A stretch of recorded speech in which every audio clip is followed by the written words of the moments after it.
दोस्तों, ये तो आप सब जानते ही हैं कि फाइनेंस बिल फिस्कल मैटर से रिलेटेड होते हैं, जैसे कि रेवेन्यू एक्सपेंडिचर। तो क्या फाइनेंस बिल और मनी बिल सेम होते हैं? नमस्कार साथियों, स्टडी आईक्यू जुडिशरी में आप सबका स्वागत है। मेरा नाम दीपांश है और आज के पॉडकास्ट में फाइनेंस बिल और मनी बिल के बीच में जो डिफरेंसेस हैं, हम उन्हें समझने की कोशिश करेंगे। अगर सिंपल वर्ड्स में बात की जाए तो फाइनेंस बिल फिस्कल मैटर से रिलेटेड होते हैं, जैसे कि रेवेन्यू एक्सपेंडिचर। फाइनेंस बिल उन बिल्स को बोला जाता है जो फाइनेंशियल मैटर्स से रिलेटेड होते हैं, पर वो मनी बिल से डिफरेंट होते हैं। साथियों, सभी मनी बिल्स फाइनेंस बिल तो होते हैं, लेकिन सभी फाइनेंस बिल मनी बिल नहीं होते। सिर्फ उन फाइनेंस बिल्स को मनी बिल बोला जाता है जिनमें वो मैटर्स इंक्लूड किए गए जो आर्टिकल 110 में मेंशन्ड है। दोस्तों, हमें यह भी समझना होगा कि फाइनेंस बिल के कुछ टाइप्स होते हैं और मनी बिल फाइनेंस बिल का ही एक टाइप है। फाइनेंस बिल के बेसिकली 3 टाइप्स होते हैं। पहला, मनी बिल, जो आर्टिकल 110 में मेंशन किया गया है। उसके बाद फाइनेंस बिल टाइप 1, जैसे आर्टिकल 117(1) में मेंशन किया गया है। उसके बाद फाइनेंस बिल टाइप 2, जैसे आर्टिकल 117(3) में मेंशन किया गया है। साथियों, अगर फाइनेंस बिल टाइप 1 की बात की जाए तो फाइनेंस बिल टाइप 1 में आर्टिकल 110 के सभी प्रोविजंस को मेंशन किया गया है। उसके अलावा जनरल लेजिस्लेशन के कुछ मैटर्स भी फाइनेंस बिल टाइप 1 के अंतर्गत आते हैं, जिनका सब्जेक्ट फाइनेंस से जुड़ा हुआ होता है। Finance bill type 1 money bill से कुछ एस्पेक्ट्स में तो सिमिलर भी होता है, जैसे money bill and finance bill type 1 दोनों को सिर्फ लोकसभा में इंट्रोड्यूस किया जाता है, राज्यसभा में इंट्रोड्यूस नहीं किया जाता। एक दूसरी सिमिलैरिटी ये देखने को मिलती है कि इन दोनों बिल्स को प्रेसिडेंट की रिकमेंडेशंस के बाद ही इंट्रोड्यूस किया जा सकता है। लेकिन हम सबको यहां समझना होगा कि अगर फाइनेंस बिल टाइप 1 में किसी अमेंडमेंट को प्रपोज करना हो जो कि टैक्स एवोल्यूशन या फिर टैक्स रिडक्शन से रिलेटेड है, तो इस तरह की अमेंडमेंट में प्रेसिडेंट की प्रायर रिकमेंडेशन रिक्वायर्ड नहीं होती।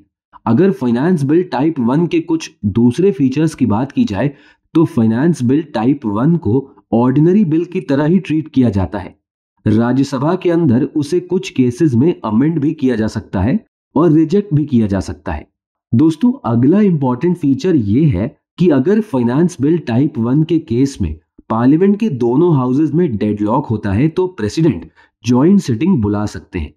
फाइनेंस बिल टाइप 1 के केस में प्रेसिडेंट उसे अपना असेंट भी दे सकते हैं, या फिर उसे होल्ड कर सकते हैं, या फिर वो बिल को रिकंसिडरेशन के लिए भी भेज सकते हैं। साथियों, अब हम फाइनेंस बिल टाइप 2 के प्रोविजंस को समझेंगे। फाइनेंस बिल टाइप 2 उन प्रोविजंस को इंक्लूड करता है जो कंसोलिडेटेड फंड ऑफ इंडिया के एक्सपेंडिचर से रिलेटेड होते हैं। लेकिन फाइनेंस बिल टाइप 2 के अंदर आर्टिकल 110 के तहत मेंशन किसी भी प्रोविजन को इंक्लूड नहीं किया जाता।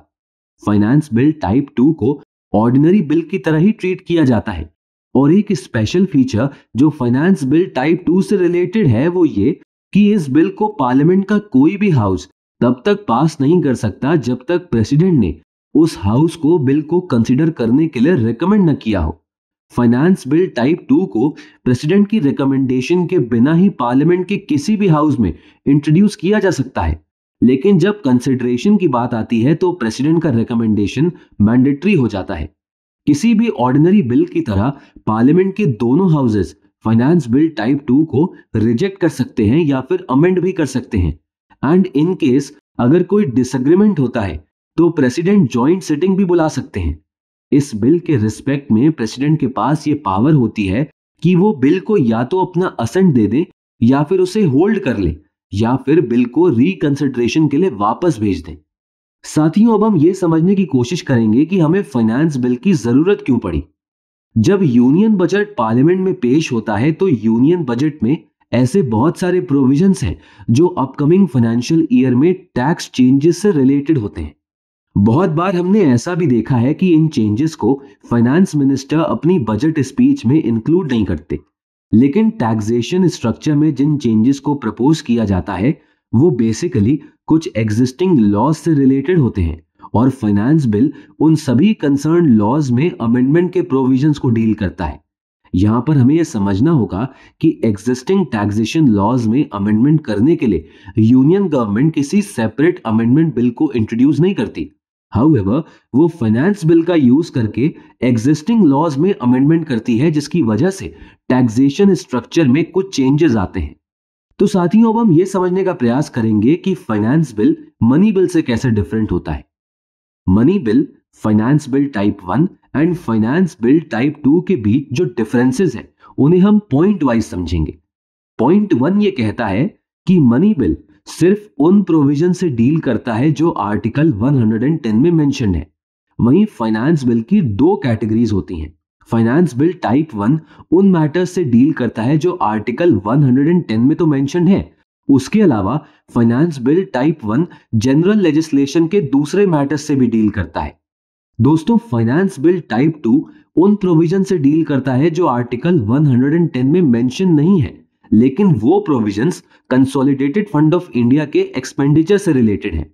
अगर सेकंड पॉइंट की बात की जाए तो लोकसभा के स्पीकर ये डिसाइड करते हैं कि कोई बिल मनी बिल है या फिर नहीं, लेकिन finance bill type 1 and finance bill type 2 के केस में इस तरह की सर्टिफिकेशन की कोई जरूरत नहीं होती।